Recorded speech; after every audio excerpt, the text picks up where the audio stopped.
Next, harmful effects of microbes. Microbesனால நமக்கு என்னென்ன harms இருக்குதுன்னு தான் பார்க்க போகிறோம். Pathogens cause disease in two ways. Pathogen cause disease in two ways. ரெண்டு வழியில் நமக்கு டிசீஸை வந்து pathogens cause பண்ணுது. They are tissue damage and toxin secretion. Online first one is tissue damage. திசுக்களை வந்து பாதிப்படைய செய்கிறது. Then toxin secretion. நஞ்சு அந்த விஷத்தை வந்து சுரக்கிறது. இந்த ரெண்டு இது மூலமாக நமக்கு வந்து டிசீஸ் காஸ் ஆகுது. First one is tissue damage. Many pathogens destroy the tissues or organs of the body, causing morphological and functional damage. For example, bacterium of pulmonary tuberculosis damages the cells of the lungs, and virus causing hepatitis destroys liver tissue. இது ரெண்டும் பார்த்திங்கன்னா அதாவது பாக்டீரியம்னால pulmonary டியூபர்குலோசிஸில் நம்ம lungs வந்து damage ஆகுது. Then வைரஸ்னால liver tissues ஹெப்படைட்டிஸ்னால liver tissue damage ஆகுது.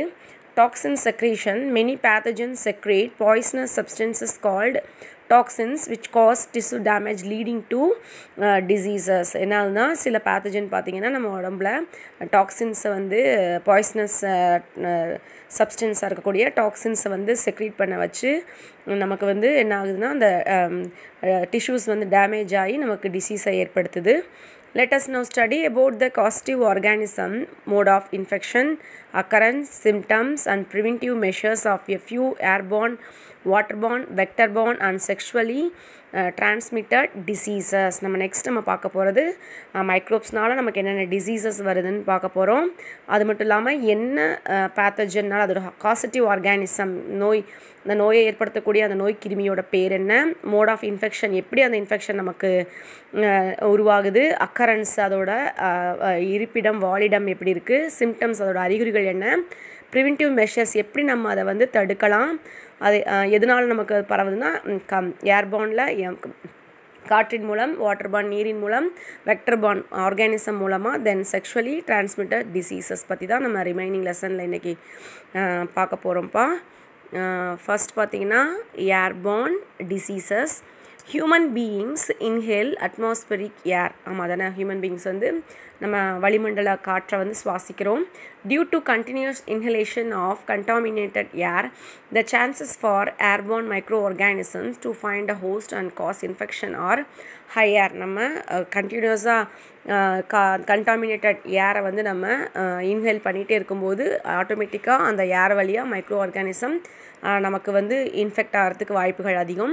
Most of the respiratory tract infections are acquired by inhaling air containing the pathogen that are transmitted through droplets caused by cough or sneeze, dust and spores. இப்படி தான் நமக்கு spread ஆகுது, அடுத்தவங்களுக்கு transmit ஆகுது.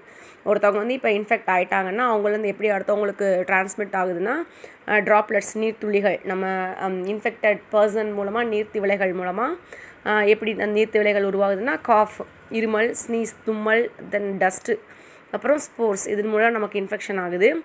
Airborne diseases are caused by bacteria and viruses. Online காற்றின் மூலம் பரவக்கூடிய இந்த நோய்கள் பார்த்திங்கன்னா பாக்டீரியா மற்றும் வைரஸ் மூலமாக மட்டும்தான் நமக்கு டிசீஸை காஸ் பண்ணுது. A few airborne diseases and their modes of transmission are given in the table below. ரொம்ப இம்பார்ட்டன்ட். இதெல்லாம் ஏர்பார்ன் டிசீஸஸாக இருக்குது, எப்படி டிரான்ஸ்மிட் ஆகுது, ஒரு பர்சன்லேருந்து இன்னொரு பர்சனுக்கு எப்படி டிரான்ஸ்மிட் ஆகுதுங்கிறது தான் இம்பார்ட்டண்ட்டாக நம்ம பார்க்க போகிறோம். இப்போ என்னென்ன நம்ம கொடுத்துருக்காங்கன்னா டிசீஸ் கொடுத்துருக்காங்க, காசட்டிவ் ஆர்கானிசம் எப்படி எதனால் அந்த நோய் பரவுது, மோட் ஆஃப் டிரான்ஸ்மிஷன் எதனால் ஒருத்தர் வந்து இன்னொருத்தருக்கு எப்படி அது பரவுது, டிஷ்யூ ஆர் ஆர்கன் அஃபெக்டட், அந்த அஃபெக்டட் ஏரியா பார்த்திங்கன்னா டிஷ்யூவாக இருக்கா இல்லை ஆர்கனாக இருக்கா, சிம்டம்ஸ் என்னென்ன அறிகுறிகள் இருக்குது அப்படின்னு பார்க்க போகிறோம்.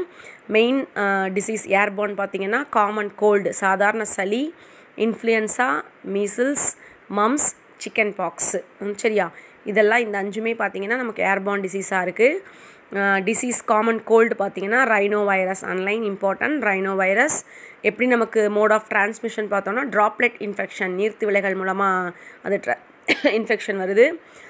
Tissue or organ affected. Upper respiratory tract, சரியா, நமக்கு அப்பர் ரெஸ்பிரேட்டரி ட்ராக்ட் வந்து இன்ஃபெக்ட் ஆகுது. இன்ஃப்ளமேஷன் ஆஃப் நேசல் சாம்பர், நம்மளோட அந்த நேசல் சாம்பர் மூக்கு பகுதிகள் இருக்கு இல்லையா, நோஸ் பார்ட் வந்து நமக்கு இன்ஃப்ளமேஷனை உருவாகுது. சிம்டம்ஸ் பார்த்திங்கன்னா fever, cough, running nose, sneezing and headache. காய்ச்சல், இருமல், மூக்கில் நீர் வடிதல், ஸ்னீசிங், தும்மல், ஹெட்டேக் இதெல்லாம் வந்து சிம்டம்ஸ் காமன் கோல்டு. மெயினாக இதுக்கு ரொம்ப இம்பார்ட்டன்ட் எதுன்னா காஸ்டிவ் ஆர்கானிசமும் அதுக்கப்புறமா டிஷ்யூ ஆர் ஆர்கன் அஃபெக்டட் எந்த பகுதி அது வந்து செயலிழக்க செய்யுதுங்கிறது important. Next influenza, myco virus online myxo virus, virus name பார்த்திங்கன்னா myxo virus, droplet infection same அதே தான். Respiratory tract, inflammation of nasal mucosa, பேரிங்ஸ். சிம்டம்ஸ் பார்த்தோன்னா fever, body pain, cough, sore throat, nasal discharge, respiratory congestion இதெல்லாமே காய்ச்சல், உடல் வலி, cough, இருமல், ஷோர் த்ரோட் குரல் வந்து நமக்கு தொண்டை வந்து கரகரப்பாக இருக்கிறது, நேசல் டிஸ்சார்ஜ் நீர் வடிதல், தென் ரெஸ்பிரேட்டரி கன்ஜஷன் மூச்சு விடுதலை சிரமம் இதெல்லாம் நமக்கு ஏற்படும். அடுத்து measles, rubeola virus, mode of transmission பார்த்திங்கன்னா droplet infection, droplet nuclei, direct contact with infected பர்சனை நம்ம தொடும்போது நமக்கு அது ஆட்டோமேட்டிக்காக டிரான்ஸ்மிட் ஆகுது.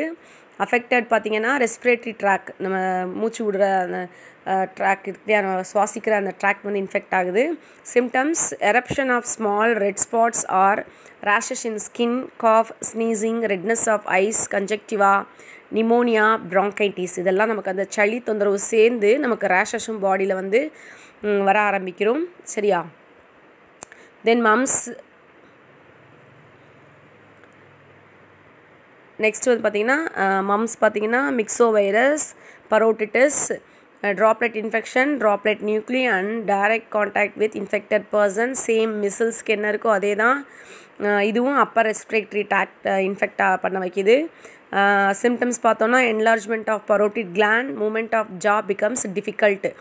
பரோட்டிட் கிளாண்ட் வந்து என்லார்ஜ் ஆகி நமக்கு அந்த தாடை பகுதி வந்து நம்ம அசைக்கிறதுல அந்த தாடை பகுதியில் தான் நமக்கு பரோட்டிட் கிளாண்ட் இருக்குது.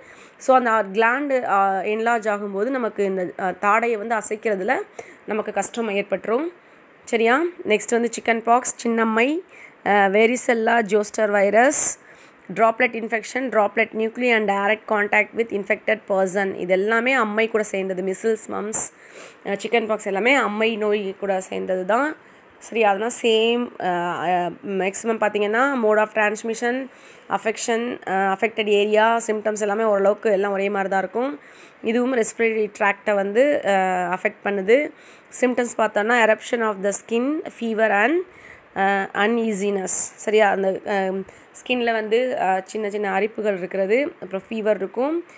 ஒரு நமக்கு இருக்காது, கொஞ்சம் கஷ்டமாக நமக்கு இருக்கும். ஸோ இதெல்லாம் வந்து நமக்கு எதனால் ஏற்படைய டிசீஸ் பார்த்திங்கன்னா ஏர்பான், காற்றின் மூலம் பரவக்கூடிய டிசீசஸ். திரும்பவும் சொல்கிறேன், common cold, influenza, measles, mumps and chicken pox. Next வந்து airborne disease caused by bacteria. இப்போ பார்த்தது வந்து வைரஸ்னால. நெக்ஸ்ட் வந்து பாக்டீரியானால டிசீஸ் பார்த்திங்கன்னா tuberculosis, diphtheria, whooping cough. Tuberculosis, mycobacterium tuberculosis causative organism. நோய் காரணி பார்த்திங்கன்னா மைக்கோபாக்டீரியம் டியூபர்குலோசிஸ். இதில் வந்து காஸ்டிவ் ஆர்கானிசம் நேம் ரொம்ப ரொம்ப இம்பார்ட்டன்ட். இந்த நோய் கிருமியோட நேம் இம்பார்ட்டன்ட். சரியா? டியூபர்குலோசிஸ்க்கு mycobacterium tuberculosis. Mode of transmission பார்த்தோன்னா droplet infection from sputum of infected person மூலமாக, அந்த இன்ஃபெக்டட் பர்சன் மூலமாக ட்ராப்லெட்ஸ் நீர்த்திவளைகள் அடுத்தவங்களுக்கு அது ஸ்ப்ரெட் ஆச்சுன்னா டியூபர்குலோசிஸ் வரத்துக்கு வாய்ப்புகள் அதிகம்.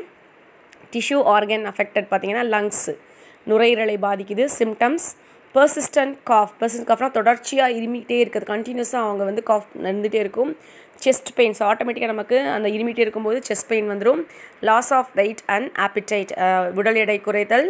ஆப்பிடைட்னா நம்ம பசி உணர்வு இருக்காது. இதெல்லாமே வந்து நமக்கு டியூபர்குலோசிஸ்க்கான ஒரு symptoms. Then diphtheria, corynebacterium diphtheriae. Mode of transmission droplet infection, droplet nuclei. Upper respiratory tract infect ஆகும். எக்ஸாம்பிளாக நோஸ், த்ரோட் இது ரெண்டும். Fever, sore throat, choking of air passage. Last one is whooping cough, bordetella, pertussis, droplet infection, direct contact with infected person, respiratory tract infect ஆகுது. Symptoms பார்த்தோன்னா mild fever, severe cough ending in woof, loud crowing, inspiration. இதெல்லாம் பாக்டீரியாவில் ஏற்படக்கூடிய அதாவது ஏர்பார்னில் பாக்டீரியானால் ஏற்படக்கூடிய diseases. Okay.